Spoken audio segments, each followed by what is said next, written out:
I just had a realization. The time in which I stayed loyal to my girlfriend when her father, who spoke no English, threw her out, told me to stay. You can stay. Well, in like a Asian accent, broken English. He said I could stay. You stay. You stay. You stay. She must go. She must go. But you stay. You stay. You, my son, you stay. But I found it to be wrong or disloyal to stay with my girlfriend's father while she gets thrown out. I mean, you gotta stay loyal to your girlfriend, wives, and stuff like that. It's a hard decision, you want to make it work best to her. So is it loyal to stay or is it loyal to go? And now, many years later, I should have stayed. Not because it's a better place, because I want to get her back indoors. And to be loyal to her, I need to look out for her safety. And if her safety means I gotta do this, I gotta do it. But another realization is this is the same problem my father has. He wants to be loyal to his wives, but he's not putting his wives or his family's safety above that loyalty. He's still making the same mistake that I made. I picked to be loyal with my girlfriend. I left that house, went with her, even though the father had some plan in another language out for her. And I'm guessing she would have came back and they had some plan, and they were, because they argued before. I just came back from work and they were fighting, and I don't know. I don't know what was going on. But I figured being loyal to my girlfriend would be the best thing to do, so I left.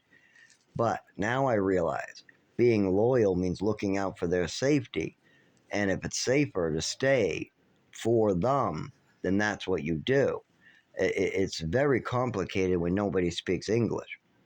But then I've also realized this is my father's problem. He hasn't made this realization. He's trying to be loyal to his wives, but by being loyal to his wives, he's causing harm to his children and wives. But he doesn't realize it because he's being loyal and being a good person. It's a very hard decision when you come home from work, your girlfriend's yelling in another language, they get in a big fight, she's getting thrown out the next morning, the father's saying, you can stay, you my son, you can stay, but she must go, and she's crying, and she says, come on with me, come on. You want to be loyal to your wife, girlfriend, that comes first.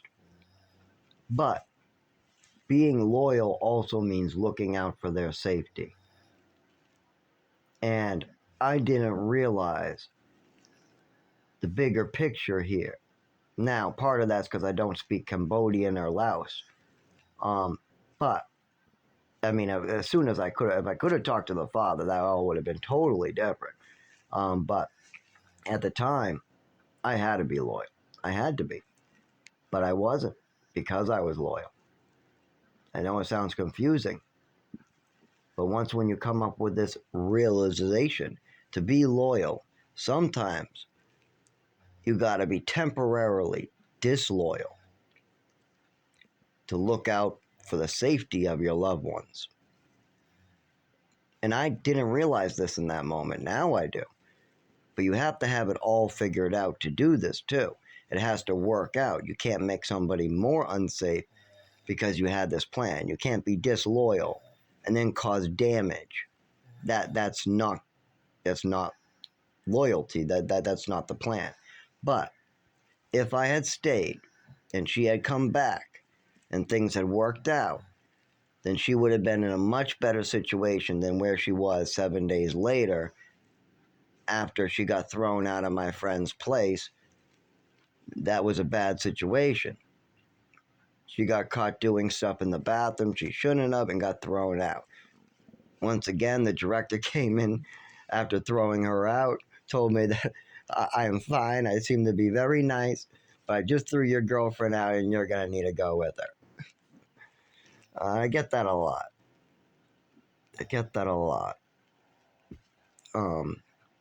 where people tell me I'm either kind-hearted, nice, or I was with the wrong person, or you're gonna have to go get them, or I get a phone call, hey, this person's bleeding. They don't want to go to the hospital. Can you talk some sense into them? It just is. It's always something with these people, but it's been always something with my mother, father, everybody. And then, I don't even get to deal with my always somethings. I've been trying to, but I mean, what are you going to do when somebody lies for 15 years and, it's a little hard to get anybody to look into it. But anyways, so yeah, that's a funny thought I just had. Yeah, I've known this for a while, but I've never really deeply embedded it into my, I guess, brain or neurons. But anyways, I hope other people can kind of hear my story, what I've gone through in life, and understand, oh man, I've done that too. And I talk a lot about my father and family and things like that. But that gives you an idea of more examples of how to look at it. With some of the different videos I have on here, you've heard about my father, so you probably have an idea of that. And now that you've heard about my girlfriend and that situation, it gives you a better understanding of the full picture.